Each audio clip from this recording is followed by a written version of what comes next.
Good afternoon. I'm very sorry that I'm not able to be with you today, but as you know, I'm abroad. I'm sorry that I'm not able to share the, no doubt, very active conversation you've had today. But I've been asked to offer a few thoughts about what I guess has happened since I last joined you, 3 years ago. I want to start by quoting the American writer Thomas Pynchon, who wrote now nearly half a century ago in his novel Gravity's Rainbow the following sentence. If you can get them asking the wrong questions, then the answers don't matter very much. It strikes me that those of us who have been worried about culture, diversity and inclusion over the last couple of decades, though we might have been asking the right questions for a good part of that time, may now be asking ourselves the wrong questions. In particular, I guess we have focused very forcibly on the question of employment proportions. Now, there's nothing wrong with that, but I think that everybody is now coming round to the point of view that diversity isn't just a matter of painting by numbers. It is also about culture. It is also about range of experience. It is also about getting the right people round the table. And though diversity of ethnicity or gender, sexual orientation, disability are good pointers to that particular characteristic, they aren't the whole story. That's one example of perhaps where we might have got ourselves stuck, perhaps repeating the thought that we've been having for over a couple of decades. But what I really want to focus on is perhaps a bigger change that's landed on us. More than anything else happening in the world today, the digital universe is changing the way that we need to think about these issues. The center of that is the fact that we have more information available to us about what is going on than ever before. We're able to gain insights about the way that people behave that we just had to guess at 10 or 15 years ago. And I want to talk a little bit about some of that. But we focused, for example, when I was at the Equality and Human Rights Commission, a great deal on employment. What we now know is that perhaps some of the differences in behavior by gender and by ethnicity are to do not with who is employed, but how, for example, if you're a company, how your consumers behave. And I'll give you an example of some of the work that we've done in our data analytics company, Trevor Philips. We did some work for a big shopping center. We were studying the effects of what you might call ethnically inspired promotions around Chinese New Year, around Diwali, and so on. The striking thing about these events is that they promoted extra footfall, in the case of Chinese New Year, an increased footfall of something like 6 or 7%, which is what most retailers dream of year on year, and like-for-like sales increased by 17%. The interesting thing about this is that this could not possibly be accounted for by an influx of Chinese customers. There just aren't enough of them. So what we had to conclude is that something had changed in the behavior of majority consumers, white consumers. The point here being that the promotion, the change in the branding of that particular shopping center for that 2-week period, which is when we were studying it, didn't just say something to minority consumers, it said something to majority consumer. What we think is, it said, this is a modern place. This is a place that if you are younger, you want to see what the new world looks like, come to us. The point I'm really making here is that our insights gained from big data, from better analytical techniques, is telling us some new things about diversity and inclusion, which those of us who've been involved in it professionally for a long time, I think may not quite have caught up with. It means that we perhaps need to examine some of the assumptions that we make. So, for example, there are a couple of things which are now being said which I think perhaps take us down the wrong path. One is, for example, that what we really need to focus on is social mobility. And if we fix that problem, then actually everything else will go away with it.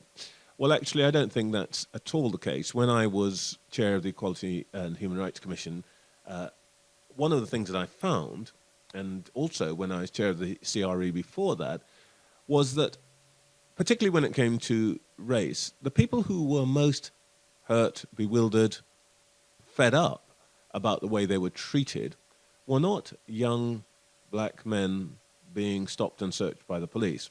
People who would come into the office and weep, tears, genuine tears, were senior lawyers who had proved themselves in the courtroom and knew that they would never, in spite of that, become QCs. Senior lecturers who knew that they would never become department heads or professors. Long-time teachers who had given up any hope of becoming headmasters or head teachers.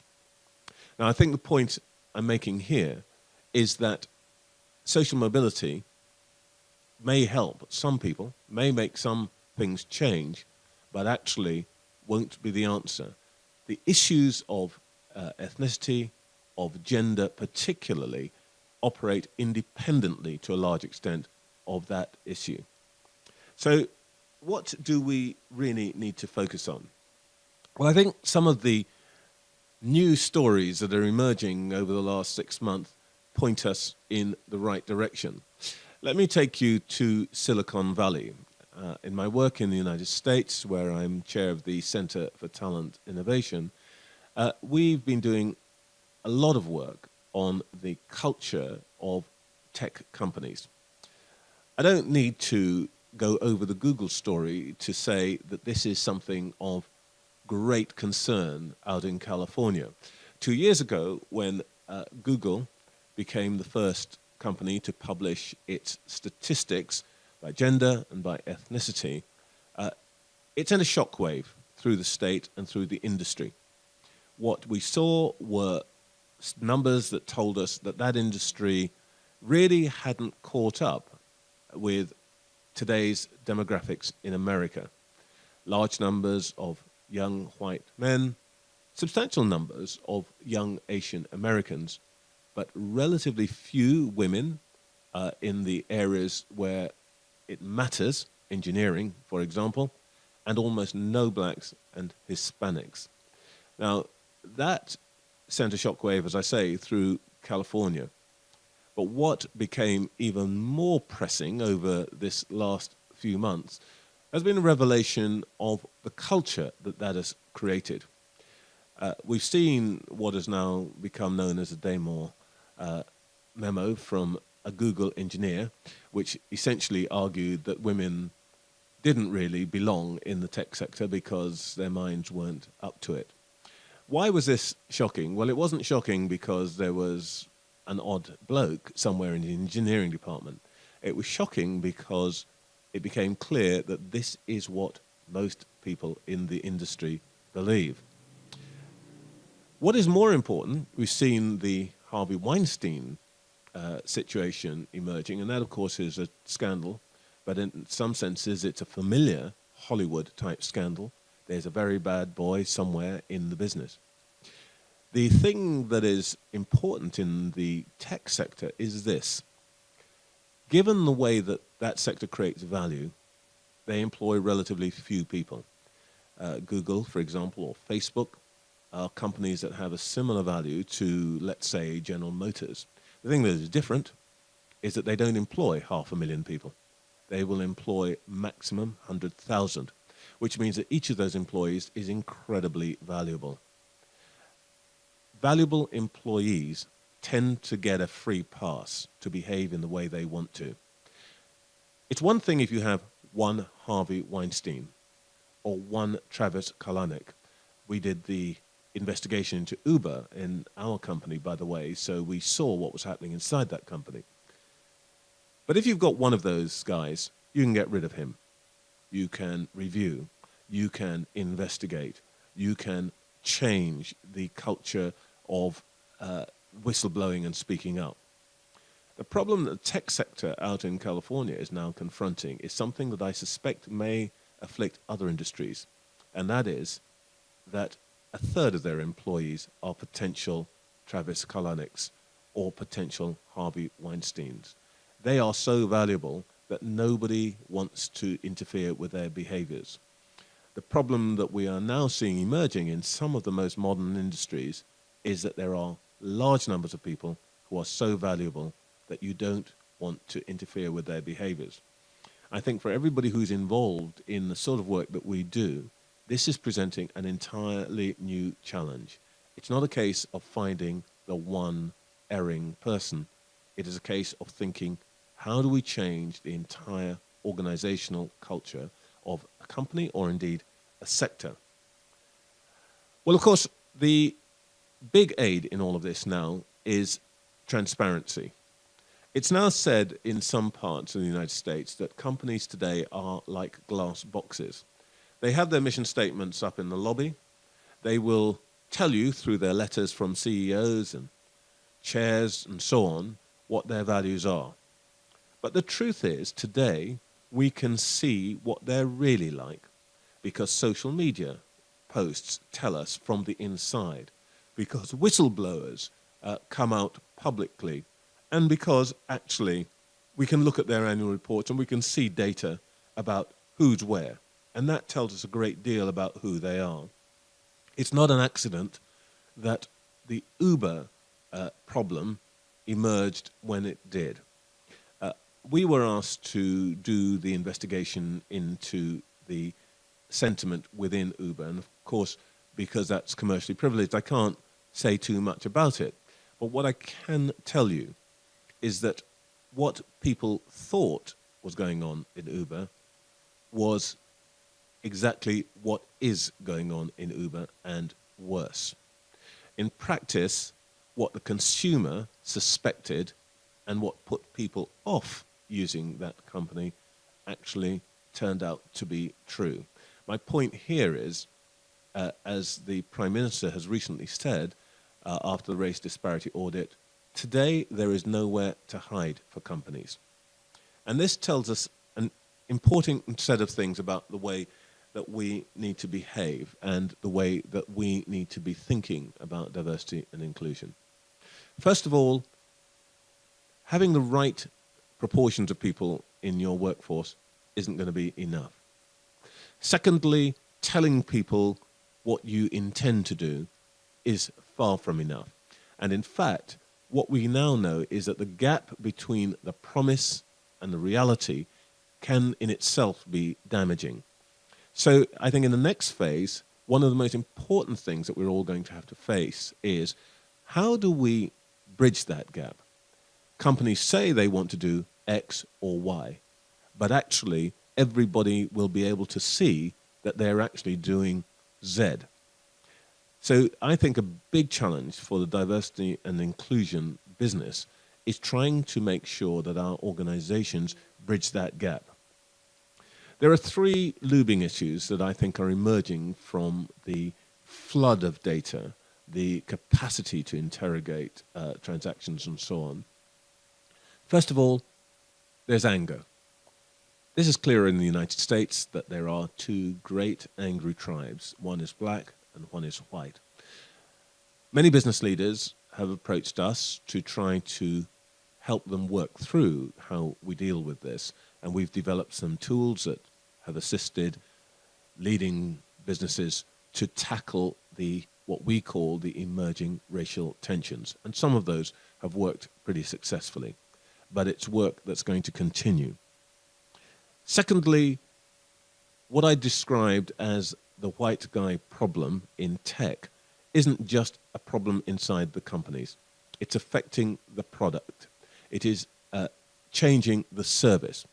What we now know, for example, is that employment websites constructed by tech companies tend to offer women lower paid, lower status jobs. Big problem? Nobody inside the industry thus far has thought this is such a problem. Last year, I found that every time I went on to my American website, one of the things that was happening was that I was getting advertisements for bail bondsmen. That is to say, in the United States, somebody who will help you pay the bail after you've been arrested. Now, why was I getting that? Well, because the cookies had worked out that I was probably black. And that's what you get if you're black, because that's what the tech people think. Now, my point here is we're going to have to deal with all of that. And the third and most tricky thing, I think, that's going to affect people on both sides of the Atlantic is a really, really difficult issue, and that is the re-emergence, or let's say the persistence, of faith and belief. We talk a lot about jihadis and so on, but actually I think there's a deeper issue that's going to confront everybody. In this country, if you look at ONS statistics, the majority population do not go to church every week, about 10% or less. If you look at minority populations, Muslims, African Christians, Caribbean Christians, and so on, they are a third or 50% likely to go to a place of worship every single week. This matters. It is a different view of the world. I encountered it when trying to deal with the issues to do with sexual orientation when I was chair of the EHRC. Not something remarked upon, but the strongest proponents, let's put it this way, of what we would describe as homophobic behavior, the registrars who would not register civil marriages and so on, tended to be people from a minority background who were strong, active Christians. Now, I knew where I stood on that, and the law is pretty clear. But over time, I think all of us who operate within workplaces are going to have to come to terms with the fact that there are very different points of view, and we are going to have to make some decisions about what is permissible and what is not permissible in the workplace. And not all of it can be decided in the courts. Some of it is going to have to be decided in terms of everyday behavior, everyday norms. These are big challenges, and many of them are being revealed by the new tools that we have emerging from big data. I think there are going to be more. I think this is going to present a huge challenge for everybody who cares about culture and diversity and inclusion. It's a difficult time, but an exciting one. Thank you.